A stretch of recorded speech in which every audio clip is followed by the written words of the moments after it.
দল হিসাবে আওয়ামী লীগ নিষিদ্ধ করা মনে হয় না সমীচীন হবে। ডক্টর আসিফ নজরুল স্যার যে বক্তব্যটি দিয়েছেন এটা আসলে কোনোভাবেই আমরা মানতে পারছি না, এটা আসলে মানার মতো কোনো বক্তব্য নয়। তিনি আজকে কিভাবে বলেছেন আমি জানি না, এটা আমাদের বাংলাদেশের ছাত্র জনতার হৃদয়ে এক প্রকারের রক্তক্ষরণ হচ্ছে যে আসিফ নজরুলের মতো শিক্ষক কিভাবে আওয়ামী লীগকে পুনঃ প্রতিষ্ঠা করার চেষ্টা করেন বাংলাদেশে। মানে এটা আসলে কেউই মানতে পারছে না, আর মানার মতো আসলে কথাও না। আসিফ নজরুলকে আমরা সবাই একবারে আমাদের মানে হৃদয়ে জায়গা দিয়েছিলাম, আমাদের হৃদয়ের একদম অন্তঃস্থলে তাকে জায়গা দিয়েছিলাম।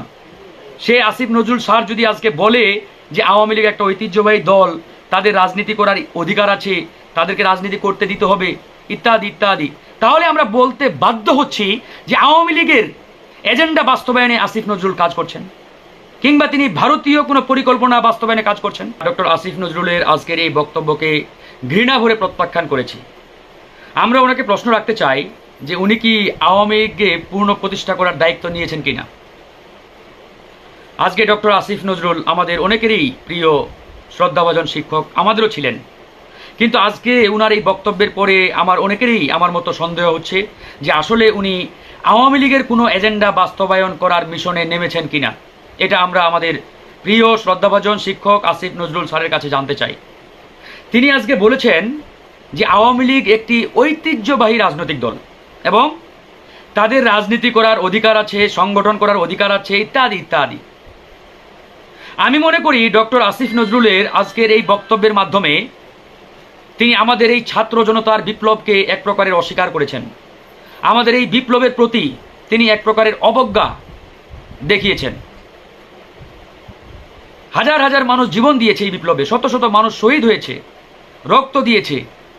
তিনি এই শহীদদের সাথে এক প্রকারের মানে মস্করা করেছেন এই বক্তব্যের মাধ্যমে। এখন আসেন, আওয়ামী লীগ কেন বাংলাদেশে আর রাজনীতি করতে পারবে না? দেখুন, আওয়ামী লীগকে রাজনৈতিক দল হিসাবে কিংবা একটা রাজনৈতিক দল এটা বলার কোনো সুযোগ নেই। আওয়ামী লীগ আগে রাজনৈতিক দল ছিল, কিন্তু বিগত 17টি বছর আওয়ামী লীগ রাজনৈতিক দলের যে ক্যারেক্টার, যে নেচার, সেই জায়গা থেকে বেরিয়ে তারা একটা ফ্যাসিবাদী শক্তিতে পরিণত হয়েছিল।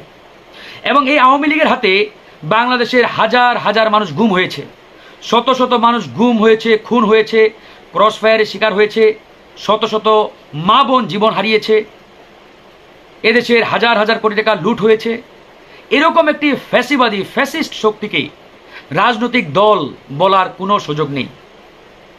বরঞ্চ আমাদের বলতে হবে যে আওয়ামী লীগ বর্তমানে বাংলাদেশের জনগণের কাছে একটি অভিশপ্ত একটা সংগঠনের নাম, এবং এই অভিশপ্ত সংগঠনটি আগামীতে বাংলাদেশের রাজনীতির ময়দানে আর কোনোদিন উঠে দাঁড়াতে পারে না, দাঁড়ানোর সুযোগ নেই। মুসলিম লীগ বাংলাদেশে একসময় ঐতিহ্যবাহী একটি রাজনৈতিক দল ছিল আমাদের এই ভারতীয় উপমহাদেশে, অর্থাৎ পাকিস্তানকে জন্ম দিয়েছে এই মুসলিম লীগ। এখন মুসলিম লীগকে নিয়ে আপনারা কেন কথা বলেন না? আপনারা কি বলবেন যে মুসলিম লীগ আগে ঐতিহ্যবাহী একটা রাজনৈতিক দল ছিল, এটা সেটা, তাদেরকে সুযোগ দেওয়া দরকার, তো তাদেরকে সরকারে বসিয়ে দেন, ওরা তো অনেক পুরাতন ঐতিহ্যবাহী দল ছিল। কিন্তু তাদের উপরে কেন আপনারা ব্লেম দিচ্ছেন? আমরা তো এটাও বলতে পারি, আমাদের এই যে ইবলিস শয়তান, এই ইবলিস শয়তানও কিন্তু একসময় আল্লাহর প্রিয় একজন ফেরেশতা ছিলেন, অনেক প্রিয় ফেরেশতা। কিন্তু আল্লাহর একটা নির্দেশ না মানার কারণে আল্লাহ তাকে ফেরেশতার নাম থেকে তার নামটা কেটে দিয়ে শয়তানের খাতায় নাম লিখে দিয়ে তাকে শয়তান বানিয়ে দিয়েছেন। তো ইবলিস শয়তানও কিন্তু ফেরেশতা ছিল।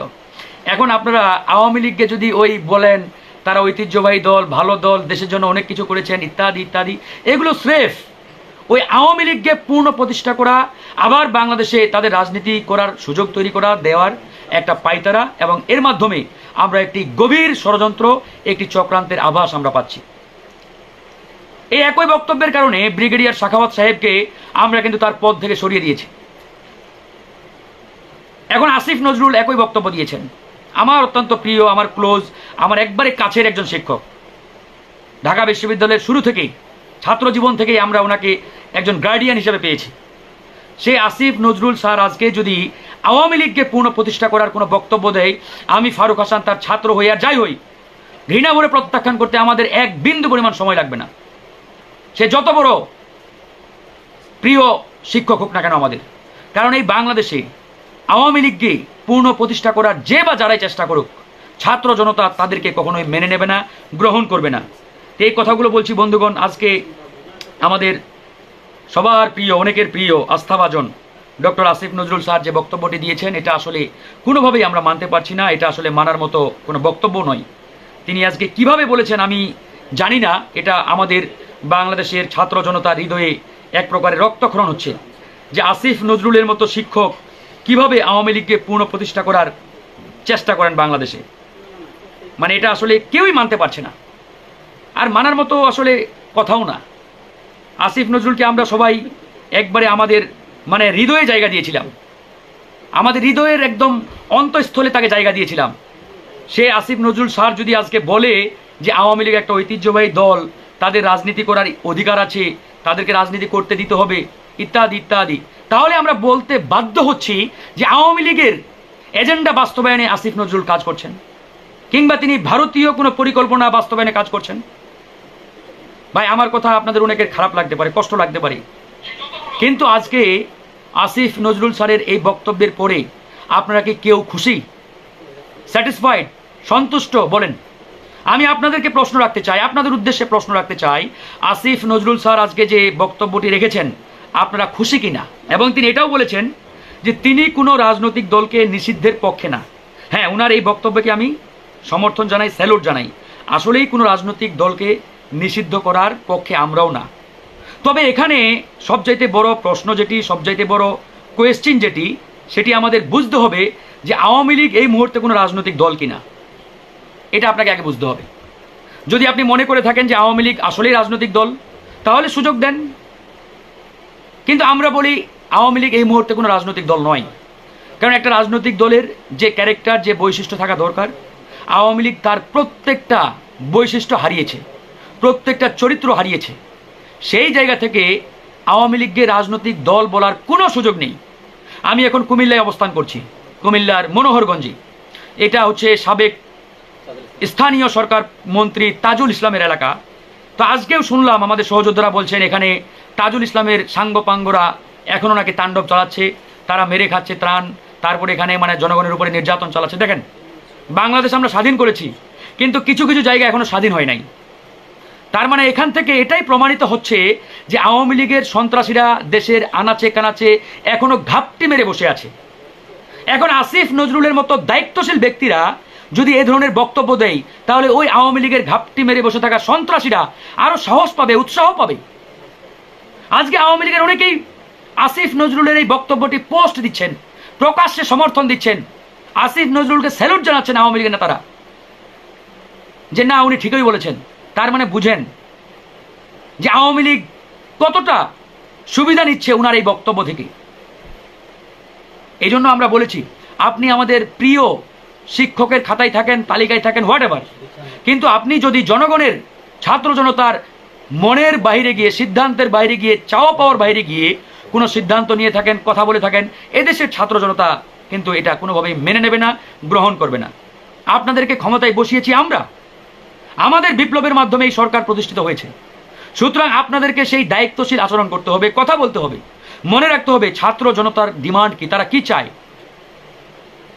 তার বাইরে গিয়ে কোনো কাজ করলে কোনোভাবেই অ্যাকসেপ্টেবল হবে না, কোনোভাবেই গ্রহণযোগ্য হবে না, মেনে নেব না আমরা। যেদিন ব্রিগেডিয়ার সাখাওয়াত আওয়ামী লীগকে পুনঃপ্রতিষ্ঠা করার বক্তব্যটি দিয়েছিলেন, তারপর দিনেই প্রধান উপদেষ্টা ডক্টর মোহাম্মদ ইউনূস স্যারের সাথে আমাদের মিটিং ছিল।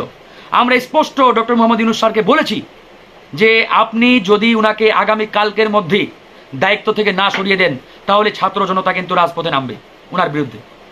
উনি বলেছেন, আমাদের আশ্বস্ত করেছিলেন যে ছাত্র জনতার মানে যে সিদ্ধান্ত, তাদের যে চাওয়া পাওয়া, সেটাই আমরা সবসময় বাস্তবায়ন করব। বাস্তবে তিনি করেছেন, উনাকে কিন্তু ওই পদ থেকে সরিয়ে দিয়েছেন। এখন আসিফ নজরুল উনার দায়িত্বশীল জায়গায় বসে যে ধরনের বক্তব্য দিয়েছেন, এটা আসলে কোনোভাবেই গ্রহণযোগ্য না, আমরা মানতে পারছি না। আমি ফারুক হাসান উনার এই বক্তব্যকে একবারে ঘৃণা করে প্রত্যাখ্যান করছি। আমার মতো হাজার হাজার লাখো ছাত্র জনতা উনার এই বক্তব্যকে ঘৃণা করে প্রত্যাখ্যান করেছে। আমি আহ্বান জানাবো ডক্টর আসিফ নজরুল স্যার অনতি বিলম্বে উনার এই বক্তব্য প্রত্যাহার করবেন, ক্ষমা চাইবেন এবং তিনি ছাত্র জনতার হয়ে কাজ করবেন। আমরা ওনাকে ভালোবাসি, আমাদের এই ভালোবাসার মূল্য ওনাকে দিতে হবে। আমাদের এই ভালোবাসার মূল্য যদি উনি না দিতে চাই, তাহলে কিন্তু আমরাও আমাদের মতো সিদ্ধান্ত নিতে বাধ্য হব, যেটি আমরা বরাবরই বলে আসছি। আমাদের এই ভালোবাসার মূল্য যদি আপনি না দিতে চান বা না দেন, তাহলে ছাত্র জনতা তারা তাদের মতো করে সিদ্ধান্ত নেবে। মানে আওয়ামী লীগকে পূর্ণ প্রতিষ্ঠা, আওয়ামী লীগকে রাজনীতি করতে দেওয়ার সুযোগ দেওয়া, তাদেরকে কোনোভাবে লাই দেওয়া, এ ধরনের কর্মকাণ্ড যে বা যারাই করবে তাদের বিরুদ্ধে আমাদের লড়াই হবে। আমরা ইতিমধ্যে বিএনপিকে বলেছি, জামাত ইসলামকে বলেছি যে আওয়ামী লীগের অনেক নেতাকর্মী বাঁচার জন্য এখন বিএনপিতে যোগ দেওয়ার চেষ্টা করবেন, জামাত ইসলামে যোগ দেওয়ার চেষ্টা করবেন, অনেক দলে। আমাদের সাথেও আওয়ামী লীগের অনেক নেতা মানে চেষ্টা করছেন, যোগ দেওয়ার জন্য যোগাযোগ করছেন। আমরা বলে স্ট্রেট ফরওয়ার্ড বলে দিয়েছি যে আওয়ামী লীগকে আমরা কোনোভাবে অ্যাকসেপ্ট করবো না, নো, এই জায়গায় কোনো কম্প্রোমাইজ নেই। কারণ মনে রাখবেন, আওয়ামী লীগ হচ্ছে কাল সাপের মতো। আপনি আজকে তাদের আশ্রয় দিবেন, কালকে তারা আপনাকে ছবল মারবেই মারবে। আওয়ামী লীগ কোনোদিন আপনার পক্ষে আসবে না, বরং তারা আপনার দলে যোগ দিয়ে তারা শক্তি সঞ্চয় করবে এবং তারা ঐক্যবদ্ধ হওয়ার চেষ্টা করবে। 1-2 দিন পরে, 1-2 মাস পরে যখন পরিস্থিতি কিছুটা অনুকূলে যাবে, দেখবেন তারা ঐক্যবদ্ধ হয়ে আপনার বিরুদ্ধে লড়াই শুরু করে দিয়েছে, আপনাকে বিপদে ফেলবে। আপনারা দেখতে পাচ্ছেন না চতুর্দিকে ষড়যন্ত্র অব্যাহত রয়েছে। এই যে গত 2 দিন আগে আমাদের সচিবালয়ের সামনে আনসার সদস্যরা কি করলো, এটা তো আনসার না, এদের নাম দিয়েছি আমি আনসার লীগ। আনসার ছিল মাত্র 5 থেকে 10%, 80 থেকে 90% ছিল সেখানে ছাত্রলীগ যুবলীগের ক্যাডার, এবং প্রত্যেকের গায়ে নতুন নতুন পোশাক, মানে কিনে এনে তাদের গায়ে পরিয়ে দেওয়া হয়েছে। এই পোশাক কোত্থেকে আসলো? এই যে তারা ঢাকায় দিনের পর দিন অবস্থান করছে, তাদের পিছনে শত শত কোটি টাকা ব্যয় হয়েছে, তাদের খাওয়া দাওয়া, তাদের বিভিন্ন এলাকা থেকে নিয়ে আসা, অবস্থান করা, এত বড় ফাইন্যান্স কারা করলো? ওদের নাকি পেটের ভাত নেই আনসারদের, তো এরা এত টাকা কই পেল? আমরা জানি তাদের পিছনে কারা ফাইন্যান্স করেছে। তো সেই জায়গা থেকে আমরা বলতে চাই, ষড়যন্ত্র অব্যাহত রয়েছে। আমরা এখনও আশঙ্কামুক্ত নই, বিপদমুক্ত নই, যতক্ষণ না পর্যন্ত বাংলাদেশের প্রত্যেকটি সেক্টর থেকে, প্রত্যেকটি জায়গা থেকে ভারতীয় এজেন্ট এবং রয়ের দালালদের আমরা উৎখাত করতে পারি, ততদিন এদেশ কোনোদিন মানে বিপদমুক্ত হবে না। এই লড়াই আমরা চালাচ্ছি, লড়াই অব্যাহত রাখতে হবে। আমাদেরকে এই বাংলাদেশটাকে অন্তত আরও 6 মাস পাহারা দিতে হবে সতর্কভাবে। এই জন্য আমরা উপদেষ্টাদের প্রতি আহ্বান জানাবো, দায়িত্বশীল আচরণ করেন, দায়িত্বশীল বক্তব্য দেন, উদ্ভট মন্তব্য করবেন না, বক্তব্য দিবেন না যে বক্তব্যের কারণে পরাজিত শক্তি আবার উঠে দাঁড়ানোর সুযোগ পায়। ধন্যবাদ, ভালো থাকবেন।